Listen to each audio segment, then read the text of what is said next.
evening and then welcome to another exciting episode of Sports Federation TV. I'm your host, Alton Davids. We've got an exciting show tonight. We chat to an old friend, some people may know the name, Paul Kaye, a very famous young man who we'll meet in a few seconds. We also catch up with some equestrians that we went to go see at the Mystico Equestrian Center that opened last week. And we catch up with Anthony and his wife Janine on how they swam from England to France. All that to come. But right now, let's catch up with Paul. Good evening, Paul. Welcome. Yeah, what a pleasure. Thank you for having me. Some of you will know that voice, Paul. That voice. That they voice. may not know the face, but they know the voice. You know, I was always told, I was always ripped off the perfect face for radio, you know. And, you know, funny you mentioned that some people might know the voice. It still surprises me. I mean, I was last on radio in the 90s. Sure, you that's a long time ago. It's a very long time ago. And so people go, I know that voice, you know, and it's amazing that they still recognize or remember me. Yep. And it's a huge compliment, really. Yeah? But it also makes me feel a little bit old. At least you still have hair, I don't. That's the upside.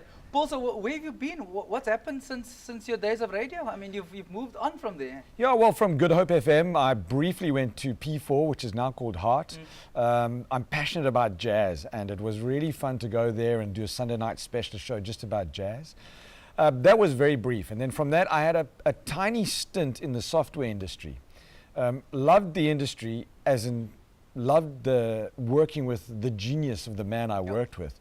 But the actual product I was dealing with didn't really push my buttons. I'm a kind of guy that's passion driven and I like to do what I love.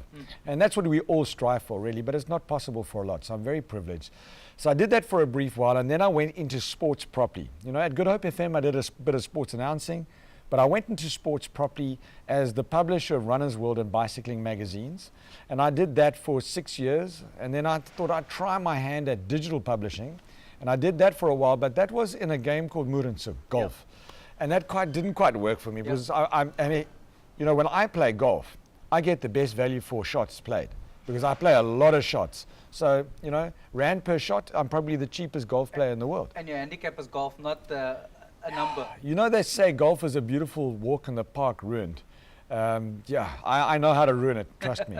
I did that briefly, and then I turned 40 and I thought, wow, could I turn my hobby of announcing, you know, it paid for my toys, a bicycle here, a little trip overseas there. Could I turn my hobby into a business? And I contacted the Cape August Pick and Bay Cycle Tour, and I contacted Ironman South Africa, and I said, hey guys, I'd like to use my experience as a radio announcer, as a radio station manager, as a magazine publisher, as an athlete, and see how I can combine all of those experiences and talents, so to speak, into a package, into a solution for your events. And basis both the cycle tour and Ironman saying, yes, we like the way you think, we want to elevate the experience of our events, come on board, let's go for it. And basis those two events, I resigned a nice paying job and I tried to see if I could turn my hobby into a living. That was 2010. Sure. And here we are in 2014, and I'm finally managing to pay off my bond and pay back all the money I borrowed in those first couple of years. You know, you got to treat yourself like a business. Because you're a brand. In a way, yeah, it's hard to think of yourself like that, especially in this country. When you think of yourself as a brand, in South Africa, people mistake confidence for arrogance. You know, and in what I do and what you do here too, confidence is critical. Absolutely, and it's that fine line that people sometimes overstep. That's the hard part. It's a very fine line. And so, you know, gaining that confidence was the hard part, and getting to a stage where I could make enough money that it's viable. That was hard too, because you're sitting down with people and you're saying to them, this is what I think it's worth. And they're going, hold on a second. I mean, you know, that's more than what I pay for my fences or whatever the case may be. And the hard part is, as an announcer, what you do is intangible. It's not really measurable, and it boils down to, does somebody like you or don't they like you? But that's the key. The announcer makes the event. And people tend to lose that focus. That you have a bad announcer, you're going to have a bad event. It's part of the mosaic of the event, if I can put it that way. You know, if you take, let's say that now it's the Cape Town cycle tour presented by, I think it is 4 different sponsors. Cape Argus, Pick and Pay and Momentum. However many Dave Belair has managed to string together in one sentence. But if you take that event, I mean, you have no idea. You probably wonder, why does it cost that? And it's way too cheap. Yep.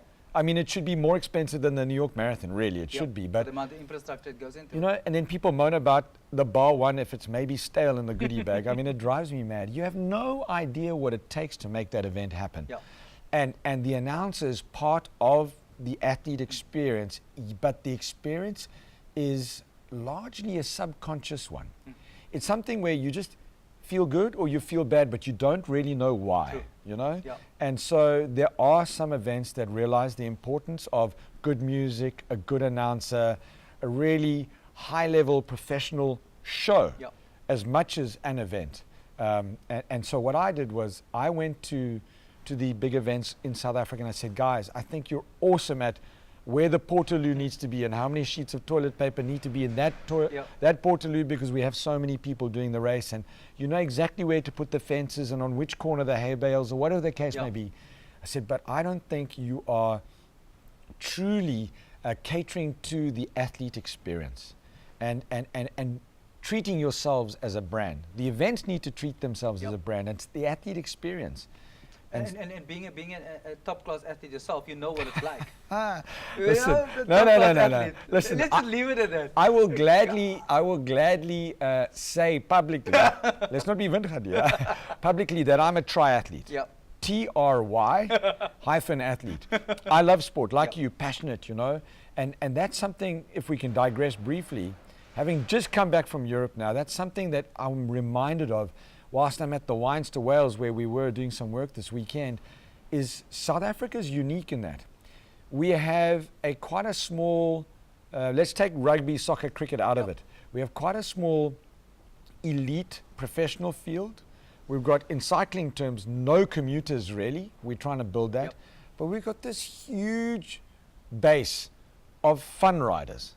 You know, and people, I mean, Dave and Renee get very upset at the cycle tour when we call it the Fun Rider World Championship. But it is. Exactly. And that is quite unique to this country. And you know what? I'm right in there. I'm with them. I'm the middle of the pack. I do it because I love it. I do it because we live in a beautiful country.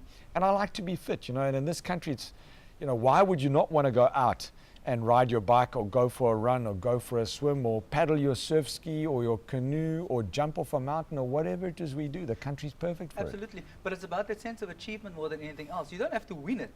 But it's the hard part of actually training, getting to the start line, and then once you're at the start line, finishing the event and getting that medal or just crossing that finishing line. Not necessarily with a medal in some cases, but just about the completion and the participation. Well, you know, I'm getting goose flesh just thinking about it, but living proof of that is how Ironman has grown in South Africa. Living proof of that is the finish line of the Comrades Marathon. Nowhere else in the world, if you tell somebody, yeah, I'm a runner, well, they say to you, what's your time for a 90K run? But in this country, you say, yeah, I'm a runner, they say, how many Comrades have you done? Exactly. And it's got to the stage in cycling, we always used to say, oh, what's your time for the Argus? Sorry, Dave, sorry, Renee. What's your time for the Argus? It's now, have you done the Epic? Absolutely. You know, this country is crazy. Mid-mile, Doozy Canoe Marathon, Oceans, Comrades, Epic. I mean, we love endurance sport. But it starts with that one step. Getting out of bed in the morning and saying, I'm going to do something I different. also think we like to suffer. Absolutely. You know, we come from a country with this, you know, this country, and I'm always reminded of it because I spend so much time overseas and coming in and out of home. I'm reminded of the diversity of this country, which is, to me, our USP. When we as South Africans can finally harness the power of our diversity, we will take over the world. Yeah. That's an aside though, but I'm also reminded of how we are a country that is young, strong pioneering spirit, and whether you black, white, Afrikaans, English, Xhosa, Tswana, whatever, we're really good at fussbait. And I think that's why we love these endurance events. Exactly. Look at the Absa Cape Epic as an example. 1,000 Ks over 8 days on gravel. It's no joke. No. And people pay tons of money to do it. And here, that is our normal. Yeah. You go overseas, a 5K or a 10K is their normal. Talking about overseas, what's it like traveling the world as to living your passion and being an announcer and the camaraderie among sports persons over there versus here? look, the universal is that camaraderie. It's the events that create that sense of community. Yep. And whether, you know, in this country, it's whether you're black or white. Overseas, it's whether you're French or Italian or Yep. German, you know. And the sporting events bring people together. It brings that camaraderie, Yep. that sense of community, that spirit of one. And that's what I love about it. I thought about it the other day. Why is it that I love what I do so much? Yep. Why is it that I love the traveling so much?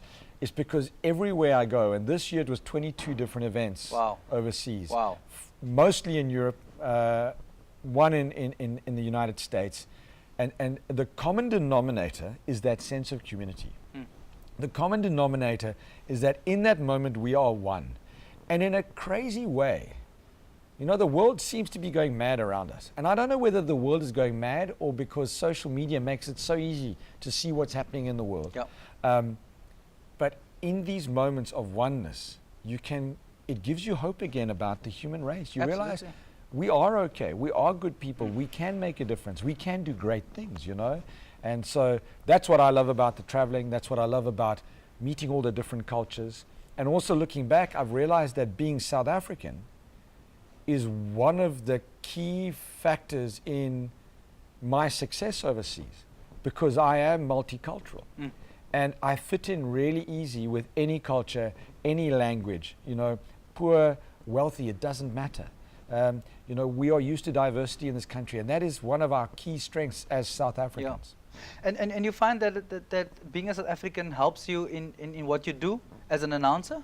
Do people generally flock towards a South African, or is it just because you've created this niche market for yourself? Yo. It's a difficult question. Like with anything, it's never the one thing you Yep. do. It's all the things that combine, you know.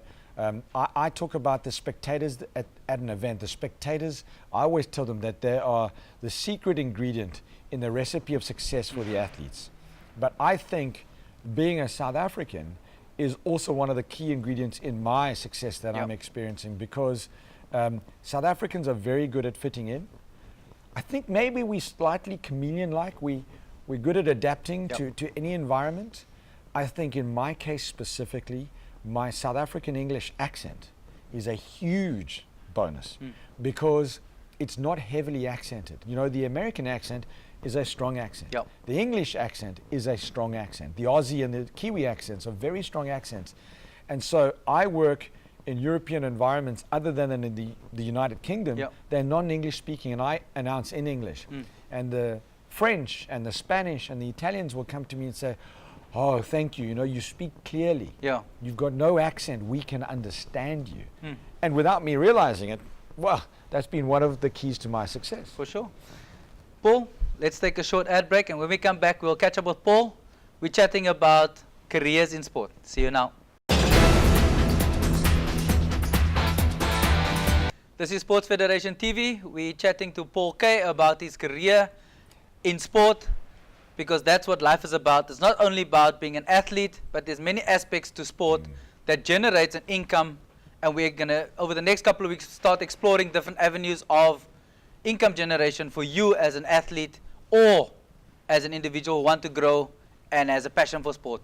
Paul, so you've traveled the world and sport has become, or is your passion, and your announcing pays the bills. Have I summed it up correctly?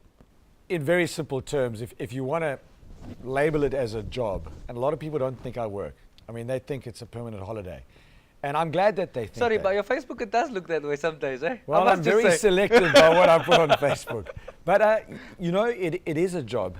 And I am so blessed to make a living out of sport. Typically, it's the athletes who make money out of sport. It's obviously the suppliers to the sport, you know, the big brands that manufacture products for the various sporting codes. And in this country, more and more, it's the event organizers. And we have some of the best event organizers in the world. Absolutely. I mean, if you look at the events here, let's just go from JMB Met, which not many people consider to be sport, but it is a sport. Absolutely. It is the best of its kind in the world. That's JMB's only international sponsorship. The Volvo Ocean Race has come to Cape Town again. It's the only city that the Volvo has stopped at every single edition. Yeah. Why? Because we do a fine job of it. Absolutely. The growth of Ironman in South Africa, because we organize amazing events. You know, the cycle tour Comrades, Epic. Epic. We Yeah. could go on forever. The Midmar, we've mentioned them already. Sorry, Paul, but not only that, all the iconic events have created so many smaller events that have grown the economy of South Africa. Well, let me tell you, in a way, between the cycle tour and between the Absa Cape Epic, and to a degree in the last 8-9 years, the Absa Cape Epic have kept the cycling industry in this country alive.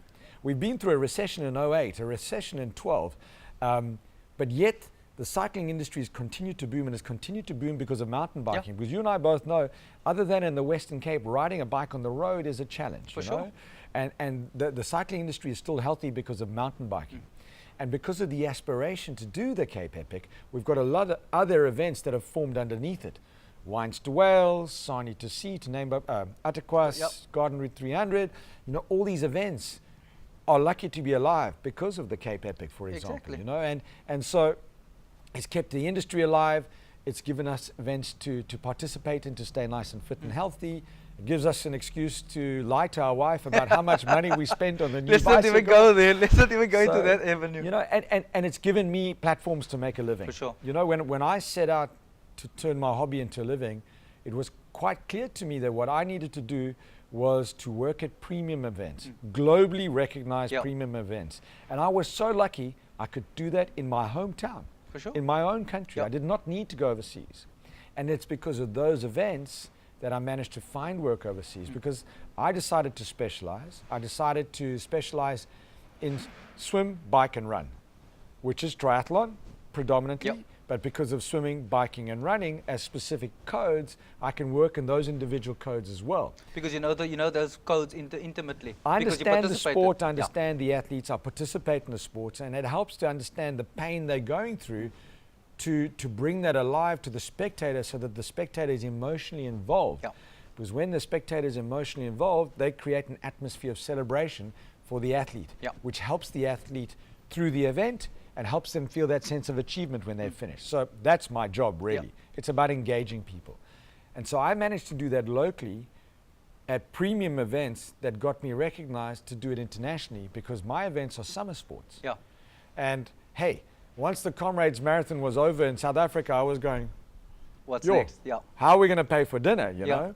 And then I managed to work at Ironman Austria, was my first international event. And then through Ironman Austria, I managed to do more events in Europe. And then in 2011, it became a contract of events. And now it's a 3-year rolling contract.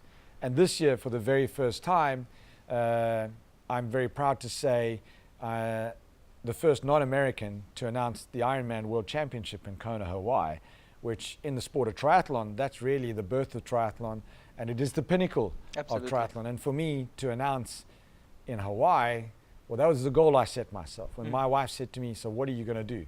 Obviously, she was worried. Where's the next diamond ring going to come from? No, she was worried. How are we going to pay the bond? How are we going to put petrol in the car? How do we put food on the table? And I said, babe, you've got to have a goal. And I'm going to set myself the goal, 2 goals. Announce the Ironman World Championship in Hawaii. And one day I'd like to announce triathlon at the Olympics. Or any sporting code at the Olympics. For sure. And those are my dreams. And I put those dreams in place. And I'm very, very blessed. I gave myself 5 years to get to Kona. I got there in 4, you know. And I think that came through something that I know South Africans are really, really good at. Hard work, you know, fuss bait, hard work, passion. And those are infectious. And when people see that your passion is genuine, that you're a hard worker, you're a team player, you're not arrogant. And the commitment that goes with all of that. That's the key. And you make sacrifices en route. You know, there are a lot of people who hope it'll happen early. I mean, I'm 45 years old. This is my 3rd career. You don't look that old. Yeah, whatever. hey. You know, you shave your hair off so they can't see the gray. That's the trick. It didn't happen overnight. And a lot of people said to me, why didn't I do this earlier? Because they could see that I was good at it then, but I wasn't ready. And everything that I've done as a DJ at Good Hope FM, moving into station management, in the running and cycling publishing industries, a little bit of TV presenting as a youngster, a little bit of the digital space, and funny enough, even my divorce, all those things played a role in making me who I am today and giving me the tools that I needed to do what I now do as a living. And I can look back and go, sure, even to my ex-wife, I can say, thank you. You're part of why I'm here today. What's it like to achieve your goal? When you've worked that hard and you've set that goal?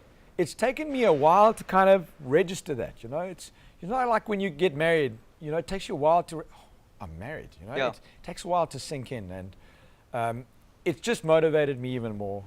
It's entrenched even more in me why I love what I do, and it's given me one or two other goals I want to chase really, really hard, you know. But it hasn't made me think, okay, now I can sit back. Yep. It's made me realize that, okay, what I was doing was right. And it's given me a couple of extra tools to help me do what I do even better. And you've reached the goal, and now you need to shift the goalpost to the next goal. Yeah. And move to the next level. Fortunately, in what I do and in the eventing space, I see a lot of change coming. You know, a lot of events rely on TV to give them the exposure that they require for their sponsors, because very few events in the world, the entry money comes close to covering the cost of the event. So they need sponsors. And to have, because I always say, no bucks, no Buck Rogers, you know, from the movie The Right Stuff. So no sponsorship, no event. And it's TV that gives them the platform for their sponsors. But I'm seeing in the future, especially niche events, and I know you're doing a wonderful job of covering a lot of niche sports and giving them a little bit of a spotlight. Yeah. The niche events don't get TV. Yeah. And you know what? Mountain biking is niche, despite what the Absa Cape Epic is doing, despite what the cycle tour is doing. Triathlon is niche. Running, to a degree, other than the marathon majors, is niche. Swimming, etc. And the digital platforms are allowing these events to get exposure beyond TV. And what's happening is, I'm seeing in the very near future, these events going to fairly cost-effective web-based streaming, almost a TV-like experience on a web-based platform where you can reach a globally passionate audience, which gives you the critical mass that you need for your sponsors. Absolutely. But also then people elsewhere can become attracted to coming to participate in your event in due course. At no cost to them, they can sample what you're doing, and I see myself down the line, because my style of announcing is quite vigorous and athletic, if I can put it that. There's a lot of energy thrown into it. And so I've given myself 10 years to do it like that. And then I'd like to move onto the platform of almost anchoring and hosting the web-based TV coverage of these events. And So in a small way, I use Twitter and Facebook a huge amount to give people a little flavor of behind the scenes or my opinion on what's going on. But when you've got a microphone in your hand, your first focus is the athlete and then the spectator. You can't be standing there tweeting all day long, you know? So that's quite limited. But down the line, I see myself using those platforms for events. And that's where we're moving digital technology-wise. Big time. Paul, we can sit and chat for hours. Make the TV program longer. In a nutshell, why would someone want to do what you do? Do you give someone hope out there other than just being an athlete? Well, my first word of advice is, don't do it because you want to be famous. I saw this in radio, I've seen it in publishing, and I see it in announcing. People do it for the wrong reasons. Do it because you can change, you can be part of a change in somebody's life. Do it because you make a difference to that athlete in that moment. So the athlete is usually, if you take these endurance events, they're in a world of pain. They're in a dark, dark place.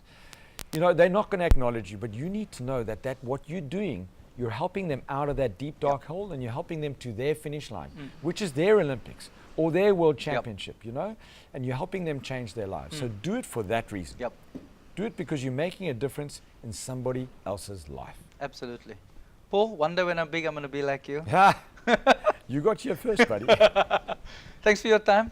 Thanks for being an inspiration to many people. How do people follow you? Twitter handle? Yeah, Twitter handle is @Kayman, K-A-Y-E-M-A-N. Facebook.com/Kayman. Yeah, I'd love the follow. I'd love advice or feedback or ideas. And if you want to be an announcer, you want to get into the eventing industry, I'd love to help you do that too. Paul, thank you for your advice.